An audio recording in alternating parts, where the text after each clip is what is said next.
So we're trying to get a sense with this piece, with Veena In the Region of Rumor, how we might think about rumor and the way that rumor can gain force in or between communities. So to that end, she says, rumor occupies a region of language with the potential to make us experience events not simply by pointing to them as to something external, but rather by producing them in the very act of telling. So the rumors connect to events that are not reducible to rumor.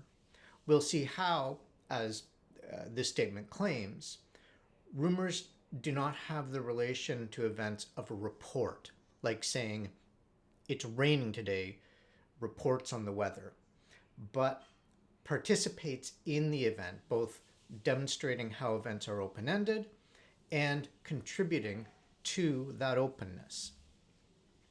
So Das takes as her example rumors that circulated following the assassination of Indira Gandhi in 1984 by her Sikh bodyguards and the ensuing explosion of violence against Sikhs in India. In this case, Indians of both Sikh and Hindu communities reactivated memories of previous state military operations against Sikhs to produce what she calls uncanny knowledge, that is, knowledge anchored in rumor. The result, according to Das, I argue that the sense of crisis created by the political event of Mrs. Gandhi's assassination became the ground for conditions under which certain groups of people could designate themselves as enraged Hindus, enacting violence against Sikhs, supposedly as revenge enacted on behalf of a larger Hindu community. This uncanny knowledge of panic rumors enabled a reversal of the experience of violence in the here and now, allowing aggressors to identify and experience themselves as victims, hence justifying their aggression.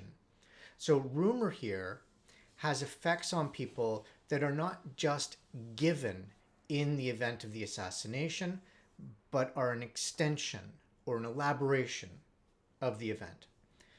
I won't linger on the historically specific details, but move to Das's exploration of how rumor gets this sort of social force. I'll start with a brief detour through J.L. Austin's How to Do Things with Words, which serves to provide a template for how words acquire social force. Das explores this in a footnote. In Austin's classic formulation, illocutionary force is distinguished from perlocutionary force in that in the former case, one does something in saying something, while in the latter case, one does something by saying something. The presence of the first person indicative marks out utterances that have illocutionary force. In the case of perlocutionary force, the situation is much more complicated, but at least in the case of rumor, we can say that its force would be lost if it were tethered to the words of the speaking agent, or for that matter, if one were to frame by saying, I am spreading the rumor that. So compare a phrase like, I convince you that. For example, to take some contrasts, I wouldn't skate on the pond because the ice is cracking. One kind of one candidate for perlocutionary utterance. Another, the ice seems too thin for skating. So you can see how if I were to say either of these to someone, it may have the effect, the force of persuading somebody not to skate on the ice. Whereas if I say, I convince you not to skate on the pond, that's another thing entirely. It doesn't seem like that would be the kind of thing that would have force. Certainly, I convince you is not in itself either an illocutionary or a perlocutionary utterance, at least not on the face of it. It seems rather that it might provoke responses of confusion than to persuade somebody not to skate on the pond. So we can see that there's a lot to work through in this contrast. So first, illocutionary acts or illocutionary speech acts. Classic examples include utterances like "I promise" or "I apologize." Those are two classics. "I thee wed" is another. "I christen this ship." The blue nose would be another, and so on. So compare "I promise" versus "I promised." The first is an illocutionary utterance. The second is not. Similarly, "he promises" describes what somebody does, but it does not do the thing it describes, i.e. make a promise. So that when I say "I promise," in saying "I promise," I'm actually making my promise. To say "I promised" in the past reports on something that I did in the past, but it doesn't commit me to something in the past. Either I was committed in the past or I wasn't. But stating it in the past doesn't do it. Similarly, I cannot impose upon another person the obligation of a promise by saying "he or she promises that." So there's a distinction then between an illocutionary utterance and a report. We can note also then that when I say "I promised," etc., I'm giving the kind of a report or making the kind of a statement that can either be true or false. I can be mistaken about it. I can be correct about it. Whereas when I say "I promise that," I'm not really making a true-false statement. I'm making a commitment. Illocutionary utterances, then, are performed in the first person present indicative active. The main thing we need here is that I speak in the first person, not in the third person, he or she, not in the second person. I can't commit you to a promise by saying "you promise that," and so forth. So first person, and I'm making it in the present tense. It conforms to a convention or a conventional procedure.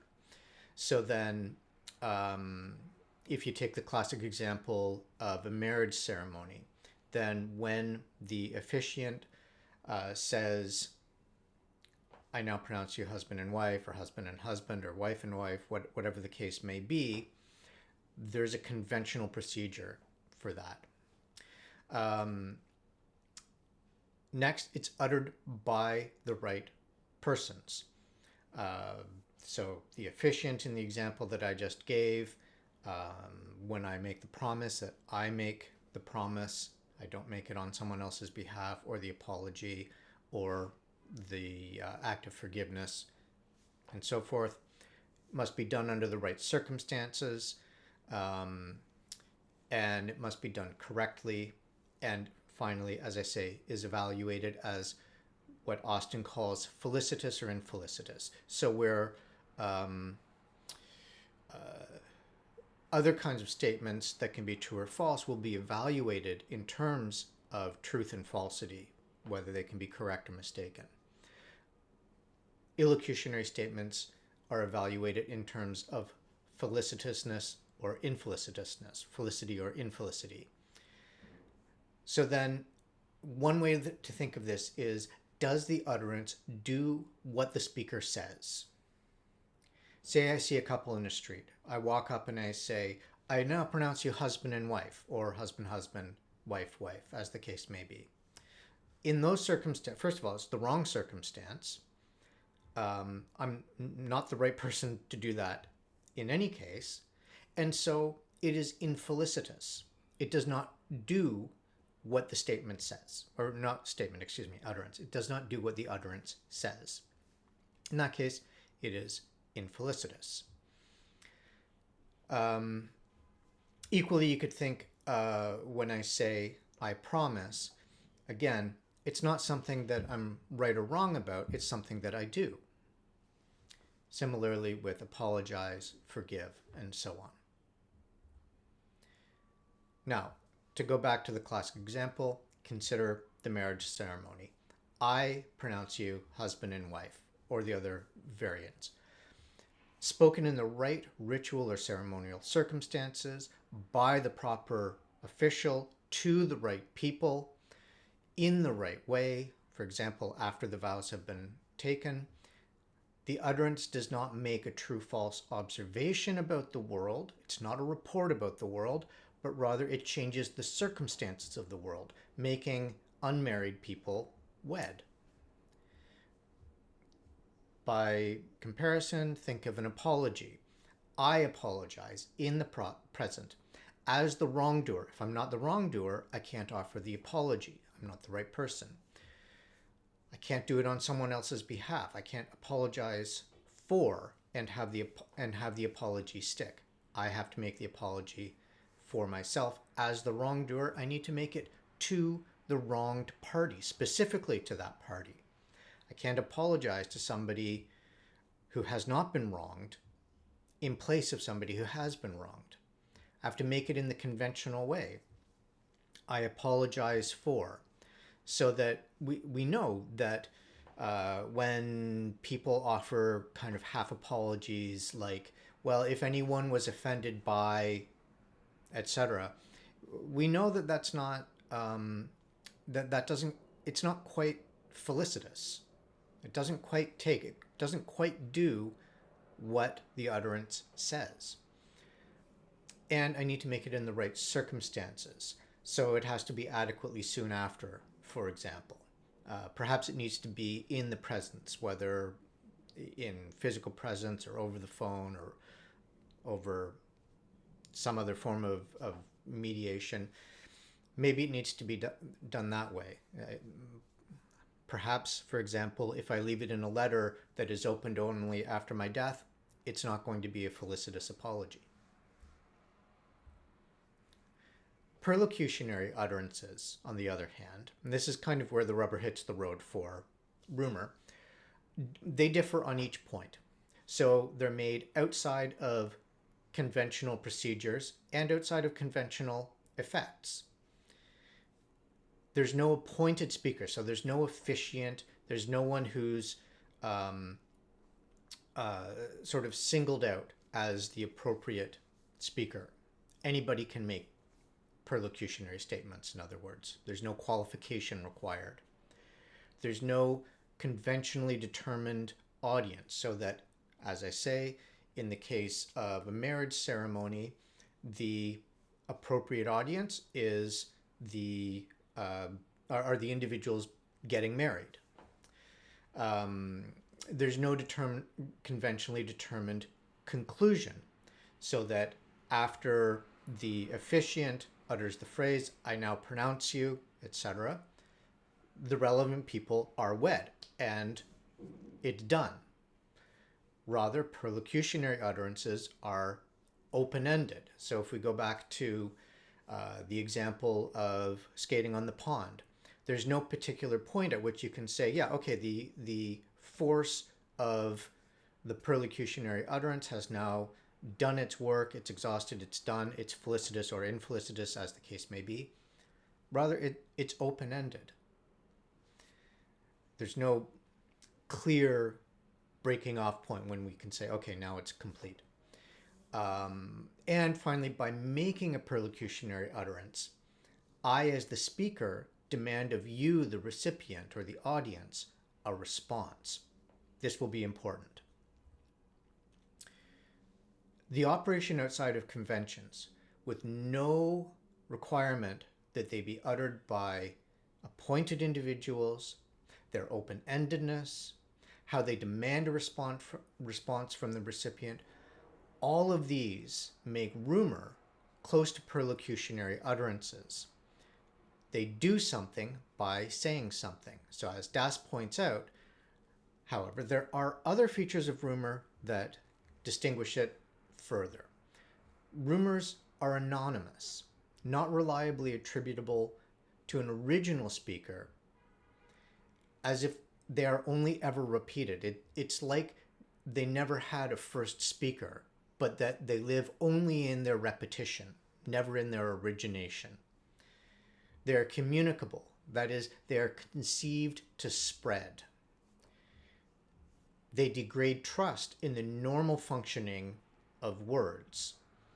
And while unverifiable, they yet impose on the recipient the need to respond, so that the recipient has to respond in one way or another, but without reliable information on which to base that response. As she describes it, rumor transformed words from a medium of communication to bearers of force, communicable. And rumor accomplished this at this moment, in this political context, by folding the past into the present. So past grievances, past events, perhaps that were laying dormant, folded into the present, or transposing distant actors' acts, Sikhs dancing the streets in England, into the local Sikhs in India. And it does these as taken as proof by the recipients of rumor of the present rumor's credibility. This folding and this transposing then are felt to count as proof of the rumor's credibility in the present moment. An aspect of this communicability is that rumor imposed on its recipients a compulsion to consider them seriously. There's no reliable capacity except retrospectively, right? So it's only later, once we know more, that we can discern brute fact, what happened or what is happening, from what rumor has alleged. So as one example, taken from Das's piece. On October 31st, the newspapers reported that hoodlums and thugs had gathered in different railway stations and that in many places Sikhs had been dragged out of trains and beaten up or killed. The absence of the police at these crucial places and the fact that official pronouncements completely denied any attack on Sikhs convinced many of them that the antisocial elements had the support of the police. For many Sikhs, this event was seen in continuity with Operation Blue Star, an operation carried out by the Indian state against supposed Sikh insurrectionists, since both were about teaching Sikhs a lesson. Being able to interpret the rumors correctly became a matter of life and death for many. So this last part, a matter of life and death, is the compulsion to act. The imperative to interpret them correctly, though, of course, is inflected by the complete absence of reliable information. So it's not like rumor provides you with other forms of evidence that you can appeal to verify the validity or falsity of a rumor. You have only the rumor to act on, but you must act on it. This is this compulsive quality that it has. So then, what becomes thinkable under the sway of rumor? Das describes how the circulation of images and stereotypes stoked anxieties about, for example, Hindu masculinity in the face of Sikhs seen as inherently aggressors, creating inversions of victim and aggressor. In other words, it made Hindus, though they, not all Hindus, but particular Hindus, were enacting violence against Sikhs, it nonetheless made them feel that they were the victims and Sikhs the aggressors. She writes, "For many, the Sikhs remained the aggressors until the very end. This particular angle through which events were seen, which turned the vulnerable victims into aggressors, simultaneously creating a sense of panic among those who, if one were granted a God's eye view, were under no special threat, is extremely important in my perception." Thus, rumors in turn made brutal violence against the Sikhs a thinkable response, even for those who did not directly participate in the violence. The companion to this is that some Sikhs presented with Hindus offering to help and protect them could not dissuade themselves of rumors about Hindus luring Sikhs under the pretext of protection to, as she says, an unknown situation where death and degradation awaited them. So, say a neighbor, a Hindu neighbor, comes to say, we will get you to a refugee camp where you'll be safe. On the one hand, this looks like a helpful neighbor. On the other hand, you have rumor militating against that in your mind. That rumor that you can't simply dissipate with the conviction, oh, well, this is my neighbor who I've known and trusted for however long. But rather, the rumor instructs you in a way, or compels you to consider that maybe this neighbor is not my neighbor first, but is Hindu first and anti-Sikh as a result, and is therefore under false pretenses of taking me to a refugee camp, instead going to lure me to my death. The force of rumor then transforms the world in decisive ways, such that those who are caught by rumor, can't ignore them. So Das concludes, what I've described is the way in which the event grows out of everyday life, but the world as it was known in everyday life is obliterated. Instead, what comes into being is a world that bears resemblance to the structure of paranoia. My fear of the other is transformed into the notion that the other is fearsome. And it is in this manner that rumor's adequacy to a reality that has become suddenly unrecognizable makes it the privileged mode of communication and constructs panic as its corresponding affect. So the point is not that every and all rumor will have this kind of perlocutionary effect to do something by saying something. So, rumors of sightings of Elvis will not really touch my life in this way. Rumor that is vitally consequential for the life and well-being of members of a community, though, will not be so easy to set aside as a trifle, and may have the panic-inducing potential to reshape everyday life with the structure of paranoia. And that's it.